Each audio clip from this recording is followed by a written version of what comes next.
हंसती खेलती तितली जैसी बच्ची का जान चला गया, लापरवाह पति थे तुम, टॉर्चर करके मार दिए उसको। अपराधी है वो, सही काम है। हमसे पूछिए ना, बेशरम है वो तो चुल्लू पानी में डूब कर मर जाना चाहिए उसको, ऐसा इंसान को। देखिए गाली निकल रही है मुंह से, लेकिन अब ये बताइए वो व्यक्ति जो चंद पैसे के लिए अपनी बीबी को मार दिया जज होते हुए, कहाँ से लड़ पाएंगे फिर। आज ये परिवार सशक्त था तो लड़ के सुप्रीम कोर्ट तक जीत के आया केस, लाखों खर्च करके इन्होंने केस लड़ा। जो लोग भी ये न्यूज़ देख रहे हैं उनसे मैं महिला विकास मंच हाथ जोड़ के निवेदन कर रही है कि आप इतना शेयर कीजिए इस वीडियो को ना कि ये डीजीपी तक पहुंच जाए और वो जज की गिरफ्तारी हो जाए जिसने उस बच्ची को मारा है। जब लोगों को लगेगा ना थोड़ी देर के लिए कि एक जज होके जब ऐसा कर सकता है तो एक जज के कारण सभी जजों को लोग गलत समझने लगते हैं। हमें याद है वो दिन जब धरना प्रदर्शन में शशिधर मिश्रा, प्रियंका झा पुरजोर रूप से खड़ी रही, सोशल मीडिया पे हमारी पूरी टीम लगी रही। ये माननीय न्यायालय ने ये घोषित कर दिया कि वो अपराधी है, हम नहीं कर रहे हैं, न्यायालय कर रहा है। नमस्कार दोस्तों, देखिए आज 1 साल होने को लेकिन अभी तक चांदनी को इंसाफ नहीं मिला। अभी मेरे साथ बिना मानवी चली इनसे जानने का प्रयास करते हैं कि 1 साल के बाद क्या कुछ अपडेट है और इंसाफ कब मिलेगा चांदनी को। देखिए ये बहुत खुशी की बात है कि 31 तारीख को जो सुप्रीम कोर्ट में डेट था उसमें सुप्रीम कोर्ट ने भी जज साहब का, जज तो नहीं बोल सकते उनको, अपराधी बोलिए, कि अपराधी प्रतीक का बेल रिजेक्ट हुआ। और अफसोस इस बात का है कि बिहार प्रशासन बिल्कुल सुस्त पड़ी हुई है इस मामले में। हाई कोर्ट से ही जब बेल रिजेक्ट हुआ था तो उसी समय अरेस्टिंग हो जानी चाहिए थी, लेकिन फिर भी उनको ट्रांसफर करके यहाँ से वहाँ भेज दिया गया, रोहतास भेज दिया गया। और रोहतास में आराम से एक अपराधी जो है दूसरों को न्याय दिलाने के लिए न्यायिक कुर्सी पे बैठे हुए हैं। तो ये देखिए ये हम लोग का दुर्भाग्य है और इस दुर्भाग्य से हम कब उभरेंगे इसका कुछ नहीं गारंटी है बिहार में। अब दूसरी बात है कि अब घेरे में आएंगे क्योंकि अब तो सुप्रीम कोर्ट ने भी बेल रिजेक्ट कर दिया, तो अब कहाँ जाए, अब कुछ बचा है? अपराध घोषित हो चुका है। अब वो ये माननीय न्यायालय ने ये घोषित कर दिया कि वो अपराधी है, हम नहीं कर रहे हैं, न्यायालय कर रहा है कि एक न्यायिक पर्सन के लिए कर रहा है कि जो खुद न्यायाधीश के रूप में बैठा हुआ है उसके लिए कर रहा है कि ये जो मेरा न्यायाधीश है, ये जो जज साहब सो कॉल्ड थे, ये अपराधी हैं, वो जज नहीं है। तो ये चीज़ हो गया। अब बारी आई है प्रशासन की।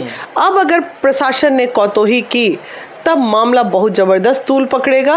एसएसपी पटना घेरे में आएंगे, डीजीपी घेरे में आएंगे, क्योंकि अतिशीघ्र अब उनकी अरेस्टिंग होनी चाहिए सुप्रीम कोर्ट के आदेश के बाद। सभी लोग ये इंतजार कर रहे हैं कि आखिर 1 साल हो गया तो गिरफ्तारी कब होगी, क्योंकि हाई कोर्ट से रिजेक्ट हो गया बेल, सुप्रीम कोर्ट से हो गया, लेकिन अभी तक गिरफ्तारी नहीं हुई है। और यहाँ तक खबर ये भी आ रही है कि उनका ट्रांसफ़र पटना सिटी से होकर के रोहतास भेज दिया गया, लेकिन अभी तक इंसाफ नहीं मिला। क्या कुछ कहिए आप? देखिए क्या कुछ कहिएगा, मतलब देखिए गाली निकल रही है मुंह से, लेकिन अब ये बताइए वो व्यक्ति जो चंद पैसे के लिए अपनी बीबी को मार दिया जज होते हुए, आज साल भर में अपने केस में करोड़ों रुपया उसने खर्च कर दिया होगा, बड़े बड़े ऑफर्स दिया परिवार को कि इतना करोड़ ले लीजिए, 2 करोड़ ले लीजिए, 5 करोड़ ले लीजिए, कंप्रोमाइज़ कर लीजिए।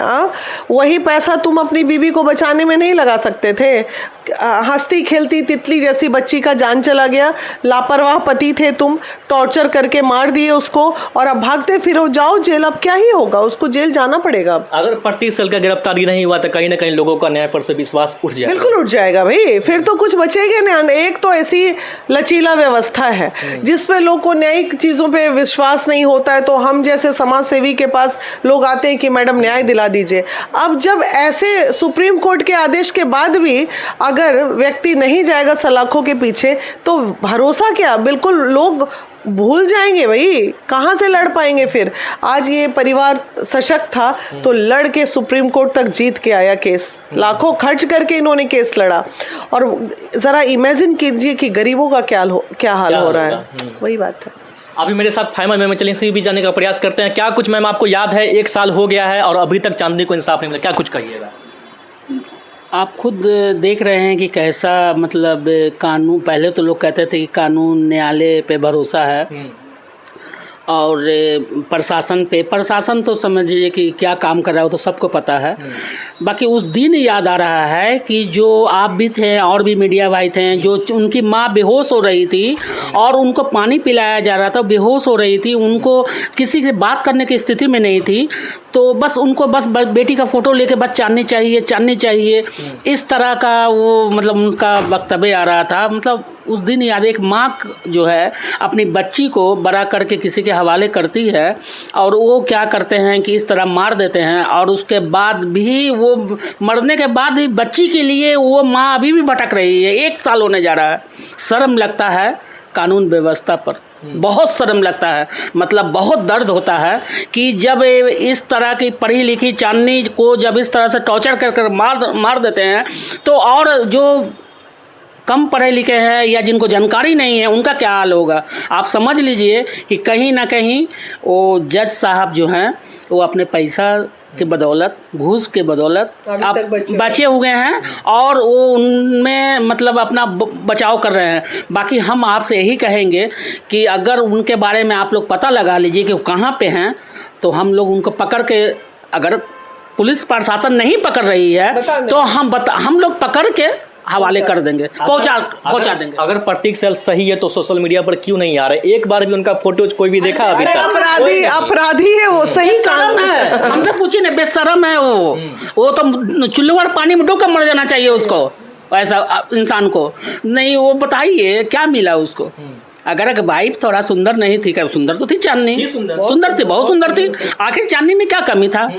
आज इतना जो करोड़ों जो बर्बाद कर रहे हैं, वही दहेज जो मांग रहे थे वो काम करता भगौरा, बता उसको डूब कर मर जाना, बिना जी उसको डूब कर मर जाना चाहिए। जज का भी तो नाम खराब कर दिया मैम पूरा। अब देख, मतलब लोगों को लगेगा ना थोड़ी देर के लिए कि एक जज होके जब ऐसा कर सकता है तो एक जज के कारण सभी जजों को लोग गलत समझने लगता है। ऐसे ही ना होता है, तो जज हो जाता है। न्यायालय से विश्वास उठ जाएगा, न्यायालय से विश्वास उठ जाएगा।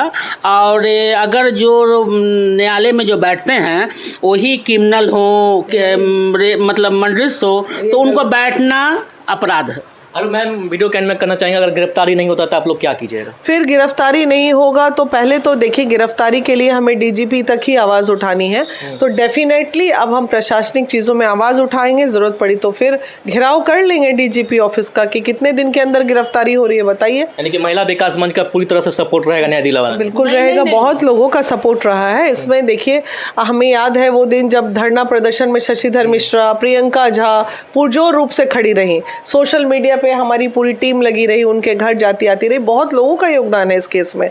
कोई पैसे से मदद किए, वो खुद कैसे लड़ी है, उसकी बहन स्मृति, वो उसके पिताजी, ये दर्द भाई हम लोग महसूस कर सकते हैं। छोटी बहन शादी नहीं कर रही है, वो कह रही कि डर हमको लगता है। उससे जब बात होती है तो मतलब देख के आदमी का आत्मा जो है ना अंदर से झंझोड़ देता है। शर्म सा बात है, जब एक बहन के साथ होगा तो बहन को शादी करने का तो मन कैसे होगा? बहुत दुखद घटना है। 1 हफ्ता के अंदर गिरफ्तारी हो जाएगा ऐसा लग रहा है। महिला भी 1 हफ्ता में हो जाएगा। चैनल से मैं यही अनुरोध, जो लोग भी ये न्यूज़ देख रहे हैं उनसे मैं महिला विकास मंच हाथ जोड़ के निवेदन कर रही है कि आप इतना शेयर कीजिए इस वीडियो को ना कि ये डीजीपी तक पहुंच जाए और वो जज की गिरफ्तारी हो जाए जिसने उस बच्ची को मारा है। वो बहुत गंदा इंसान है, सामने आ जाए बस।